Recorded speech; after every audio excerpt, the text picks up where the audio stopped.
Siddharth public ಶಾಲೆಯಲ್ಲಿ ಪ್ರಜಾಪ್ರಭುತ್ವದ ಸಡಗರ. ಇವಿಎಂ ಮೂಲಕ ಮಕ್ಕಳ ಮತದಾನ. ತಾಲೂಕಿನ ಕೆಸಾಪುರ ಸಿದ್ಧಾರ್ಥ್ ಪಬ್ಲಿಕ್ ಆಂಗ್ಲ ಮಾಧ್ಯಮ ಶಾಲೆಯಲ್ಲಿ 2025-26ನೇ ಶೈಕ್ಷಣಿಕ ಸಾಲಿನ ಶಾಲಾ ಸಂಸತ್ತು ಚುನಾವಣೆ ನಡೆಸಲಾಯಿತು. ವಿದ್ಯಾರ್ಥಿಗಳಿಗೆ ಚುನಾವಣೆಯ ಮಹತ್ವ ಮತ್ತು ಮತದಾನದ ಹಕ್ಕು ಇದರ ಬಗ್ಗೆ ಅರಿವು ಮೂಡಿಸಲಾಯಿತು. ವಿದ್ಯಾರ್ಥಿಗಳು ಸರತಿ ಸಾಲಿನಲ್ಲಿ ಸಾಗಿದರು. ಅವರ ಬೆರಳಿಗೆ ಶಾಹಿಯನ್ನ ಹಾಕಲಾಯಿತು. ಶಾಲಾ ಸಂಸತ್ ಚುನಾವಣೆ ಪ್ರಕ್ರಿಯೆಯನ್ನ ಚುನಾವಣಾ ಆಯೋಗದ ನೀತಿ ಸಂಹಿತೆ ಪ್ರಕಾರವೇ ನಡೆಯಿತು. ಮೊಬೈಲ್ನಲ್ಲಿ ಸಿದ್ಧಪಡಿಸಿದ ಇವಿಎಂ ಆಪ್ ಮೂಲಕ ವಿದ್ಯಾರ್ಥಿಗಳು ಮತದಾರರಾಗಿ ಗೌಪ್ಯವಾಗಿ ತಮಗೆ ಬೇಕಾದಂತಹ ಅಭ್ಯರ್ಥಿ ವಿದ್ಯಾರ್ಥಿಗಳಿಗೆ ಮತದಾನವನ್ನ ಮಾಡಿದರು.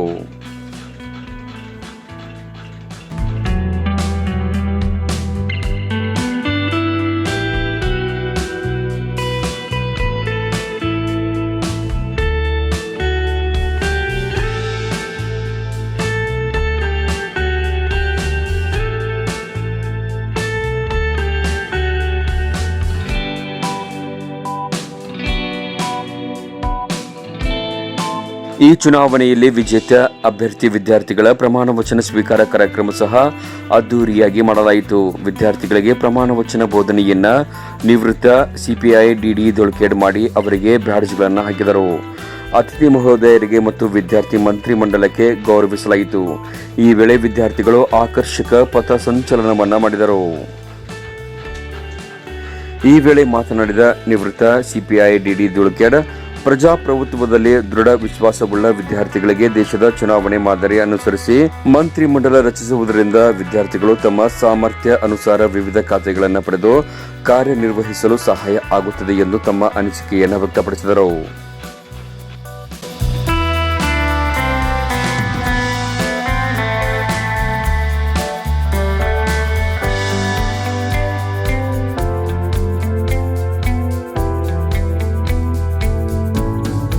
Students of the Siddhartha Public School, solemnly pledge to uphold the value of the leadership, integrity and responsibility. We promise to work tirelessly for the betterment of our school. Medium to lead by example.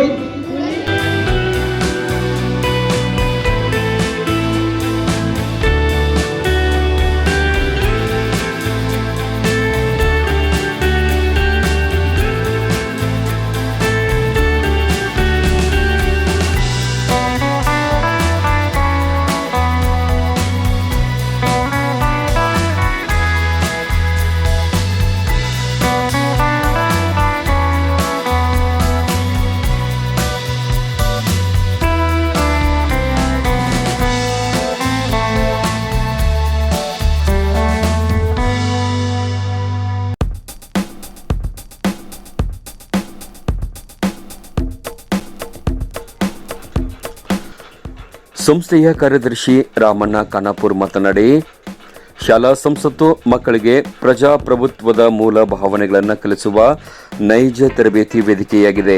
ಇಂದಿನ ಮಕ್ಕಳೇ ನಾಳೆಯ ನಾಯಕರು. ಇಂತಹ ಸಮರ್ಥ ವಿದ್ಯಾರ್ಥಿಗಳನ್ನು ರೂಪಿಸುವ ಗುರಿಯೊಂದಿಗೆ ನಾವು ನಮ್ಮ ಶಿಕ್ಷಣ ಸಂಸ್ಥೆಯನ್ನ ಪಟ್ಟಣದಷ್ಟು ಸೌಲಭ್ಯವಿಲ್ಲದ ಪುಟ್ಟ ಗ್ರಾಮ ಕೆಸಾಪುರದಲ್ಲಿ ಆಧುನಿಕ ಗುಣಮಟ್ಟದ ಶಿಕ್ಷಣವನ್ನು ನೀಡುವ ಉದ್ದೇಶದಿಂದ ಈ ಶಾಲೆಯನ್ನ ಆರಂಭಿಸಿದ್ದೇವೆ.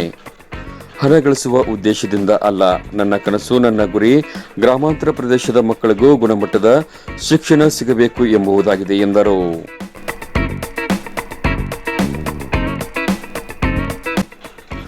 ಪ್ರಾಂಶುಪಾಲ ಮಾರುತಿ ರುದ್ರಾಪುರ್, ಆಡಳಿತಾಧಿಕಾರಿ ಸಿದ್ಧಾರ್ಥ್ ಖಾನಾಪುರ್ ಮಾತನಾಡಿ, ಚುನಾವಣೆಯಲ್ಲಿ ಮತದಾನದ ಮಹತ್ವದ ಕುರಿತು ವಿದ್ಯಾರ್ಥಿಗಳಿಗೆ ವಿವರಿಸಿದರು.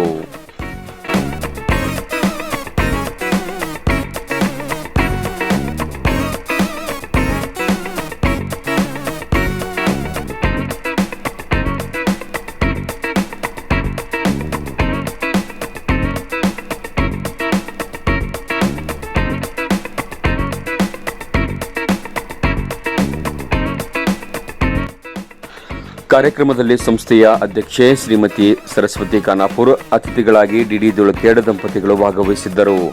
ಶಾಲೆಯ ಎಲ್ಲ ತರಗತಿಯ ವಿದ್ಯಾರ್ಥಿಗಳು, ಶಾಲಾ ಶಿಕ್ಷಕರು ಉಪಸ್ಥಿತರಿದ್ದರು.